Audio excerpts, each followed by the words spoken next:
begin with a brief statement from Coach, and then we'll go to questions. There are 2 microphones in the room, so if you have a question, please raise your hand, and we will bring one to you. Coach, whenever you're ready. Fantastic effort by the young men. I thought it was a game where there was different mood swings, different momentum swings, and felt like 1 minute we had control of the game, and the next thing you know, you were back in a football game. You got to take your hat off to Coach Lester, a former Orange in his own right that was here and did a fantastic job with his football team at Western Michigan. I wouldn't be surprised if that team was right in the middle of the MAC run for a MAC championship. They're really, really good. Their tailback is exceptional. I'm not sure anybody could catch that young man. And then what kind of game would it have been if, they had another young man that got hurt, number 7, that was playing both ways, offensively and defensively. I mean, if he was still in the game, I don't know. I don't know what would have happened. But I'm excited that we're 2-2 and we're back even. And we have 4 games down and 8 games to go with a big game with Holy Cross next week, with an opportunity to become a winning football team again, and then to get into the ACC. We're not taking anyone for granted. We're not listening to the noise or the media. We're going to take it one game at a time and give everybody the respect that they're due. Questions? Nico in the back. Can you hear me? Yeah, I can hear you. Thank you, Coach. You're welcome, Nico. You know, that point where they cut it to a 1-possession game, your defense stepped up with 2 4th-down stops, really in consecutive drives. I mean, in that moment, what does that say about the defense, and can that be almost like a turning point of sorts? It really was. I thought for them to have an opportunity to go out there, and we treat 4th-down stops like a turnover. So when you're doing the stats, that's 5 turnovers. So that was a really big deal, and for them to run the ball, and that's a running football team, and they got some older class offensive linemen they're in there toughening it out in the inside out, and I thought the one stop was just unbelievable, where they gave them the first down, the officials gave them the first down, and it sure didn't look like it was short to me. I was trying to express myself and with proper language to motivate them, and I was about to challenge it, but they got buzzed, and for us to come back and still stop on that series, I thought was a really, really big part of the game. Really proud of the defense, and then really proud of the offense, too, to kind of come out of their shell and put some points on the board against any defense in college football. But, I got to tell you now, I'm a little disappointed in the turnovers. I thought some of those turnovers were unforced, and we've got to do a better job than that if we're going to be the kind of football team that we want to be. Coach, kind of piggybacking on Nico's question, just about finishing the game and how important that is, not only defensively but offensively, because you scored after that turnover and kind of finished the game off. Can you talk about the importance of that for your team? Well, we talk about finishing all the time, and good football teams talk about stuff like that. And, it's like a boxing match. You put 2 guys are in there, and they're breaking up a lather, and they're both hitting each other and taking shots like a good Rocky I, Rocky II type movie. And then it comes time to, if you need to get out of it because it's starting to get dangerous, and you don't want that opponent to hang around because if they hang around, anything can happen, and you got to find a way to put their fire out. And some guys, it's easier to put out some guys' fires than it is others, and that's a good football team. And they had a lot of fight considering that they had some really good players down. Eric, Coach, on your right. Over here, Coach. Big day for Aaron Hackett, obviously. After starting his career as more of a blocking goal line tight end, what's it been like seeing him transition into more of a receiving role for you guys? I'm sorry, I apologize. Tight ends have to block, okay? If they don't block, they're going to have a hard time playing. And don't get me wrong, I've had a tight end become a 3rd-team All-American with 68 catches. But he blocked. And the whole key to tight ends getting an opportunity to catch passes and to catch touchdown passes is to be one of those guys that when they go in the game, they know they can do both. Anybody that's one-dimensional, it's hard to get that person the ball. If a running back comes in the game and he never pass pros and he never runs route and they know they're going to hand him the ball, he better be really, really good for us to do that. And it's hard to find somebody that special. But if you're multi-dimensional and you have more assets to you, you can run, you can block, you can catch, you can do a lot of things, you can throw passes, then it's a lot easier to get you on the field. Hackett is a very good blocking tight end, and he's always been a good receiving tight end, but you need to block first and catch second, and we're excited for him. And we've got some other tight ends that we think are good, and we think we've got some guys that are committed that we think are really good. Matt, coach, on your left. Dino, how would you assess Tommy's game today overall? I thought it was really cool that he started the game and finished the game with the same amount of interceptions. And that's always a goal of a good quarterback. I really wanted to see if we could play a game where he didn't get sacked at all, so I'm a little disappointed. I believe he got sacked 2 times. Can somebody help me? 2? I think, was it 3? Yeah, sheesh. So I really didn't want him to get hit at all today, but he's a tough guy and he can handle it.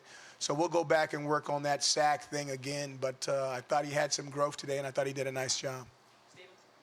Two-parter, we saw Iffy and Cisco out. What's kind of the outlook for those guys? And then how did you see the secondary, try and fill in without them? I think those guys are going to be back really soon. It's all based on how much rest they get, Steven. I thought that some of the guys filling in was really cool. It was really cool to see Eric get an interception. He's going to take a lot of ribbon for falling down like he did right there. I mean, I think he would have had a touchdown if he'd have went to the left, and, oh, well, he's going to have to live with that one. I've got to get a replay for that one so I can keep it on my phone when he gets out of line when he's a senior. But it was fun to see those guys out there. Scoop did some things. Eric, I saw Allen out there doing some things. It's always fun when the other guys get an opportunity to play, and that was not mop-up time. I mean, the game was still at hand when those guys were out there, and I thought they did a nice job. Any gauge on how Antoine's doing? I just saw him. I think he's going to be okay. Now, I'm not a doctor, nor will I claim to be one, and I didn't sleep at a Holiday Inn last night. But just kind of based off of how he was moving, I think he's okay. We can tell what it was, so I thought maybe a concussion. Oh, I can't go there. I don't have enough knowledge to go into that department. I don't know if it is. He looked okay to me. All right. Dan, on your right, coach. Coach, just what you could say about the special teams unit creating that fumble opportunity, and then Sean Riley creating history today with the most kickoffs and the most kickoff return yards for Syracuse. He did that? Wow. Oh, kudos to Sean. He's been around a long time, hasn't he? And he's done a fantastic job for us. The special teams play, the high punt, once again, Sterling, right? And I can't remember who got that, who recovered that. Do you remember? Really? Really? Running back recovering that thing down on special teams. That's awesome. And then Sterling, he was, he hit some good ones, but he had some that were un-Sterling-like, It's very seldom that I get an opportunity to positively reinforce him during the game. So that was kind of fun, too. But those guys do a fantastic job. Andre, all those guys. It was fun, and they did a complete job in the special teams. Mark, coach, on your left. Right here. Coach, can you talk about what Tommy brings to the offense with his running ability and what that means going forward? What kind of dimension that brings? Tommy could always run. I've tried to tell you guys that he's fast. He can run. We just ask him to be very careful when he does it or not to do it, He's from New Jersey, and there's some fast guys in New Jersey. So we're excited when he does that stuff, but he's under strict orders to protect himself and make sure that after the run that he's still going underneath the center. And one more question about Tommy, too, especially, the way the last 2 weeks have gone. He's certainly improved, but to come out today the way he did, 85 rushing yards, only 8 incompletions. You mentioned no interceptions. I mean, how great is that to see? Just the kind of game he played, especially with losses the last couple of weeks. Didn't he rush for over 100 yards, but they had to take away his sacks Correct. to knock him back down? So really he was a 100-yard rusher as a running back, but as a quarterback he only ended up with 85. Well, he needs to run faster if he wants to get 100 yards. No, it adds a dimension to the offense, and that's what a lot of offenses do nowadays is that quarterback, kind of like Russell Wilson with the Seattle Seahawks. He doesn't do it much, but boy, when he does it, it just breaks the defensive coordinator's back. And it was fun to have that back in our offense. He needs to be careful, but I thought he handled it extremely well, and I was really excited about the way he played with his legs to help us win the game. He was very unselfish. Time for 2 more questions. Nate and Paul. You guys got a commitment for $25 million for the football program announced today, which is a pretty substantial gift. To your understanding, what will that yield? That's not pocket change, is it? What will that yield you? Say it again. Yield you. What will that yield you? Oh, I don't know how to answer that, Nate. I really don't. Ask it a different way. What's it going to be used for? I don't know. The administration's got that. You probably should ask John Wildhack. Coach is a term of endearment for me. Ask Mr. Wildhack and the chancellor, Mr. Silverwood, about that. We work for them, and whatever they see and deems is the right way for that funds to go is where it'll go. We're all together. We're normally united on those type of things, and I'm sure whatever they decide is in the best interest of the university and the athletic department will be fine with us. Last question, Paul. Hey, Coach, you mentioned that the offense came out of its shell. If you had to pinpoint one reason why that was the case today, what would it be? I thought that they were extremely focused and maybe even a little embarrassed about some of the things that had happened recently. I can't tell you how unselfish those guys were. Even during the game, there were things going on, and you just had to decide whether you're going to be a shellfish. I said it the correct way. We call it a shellfish instead of saying selfish. We call it a shellfish. Whether you wanted to be a shellfish or whether you wanted to be a family member, part of the La Familia, part of the Ohana, okay? And I really think that they had some moments, and they had to decide.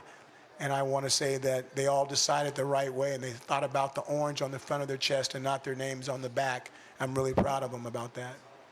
Thank you very much.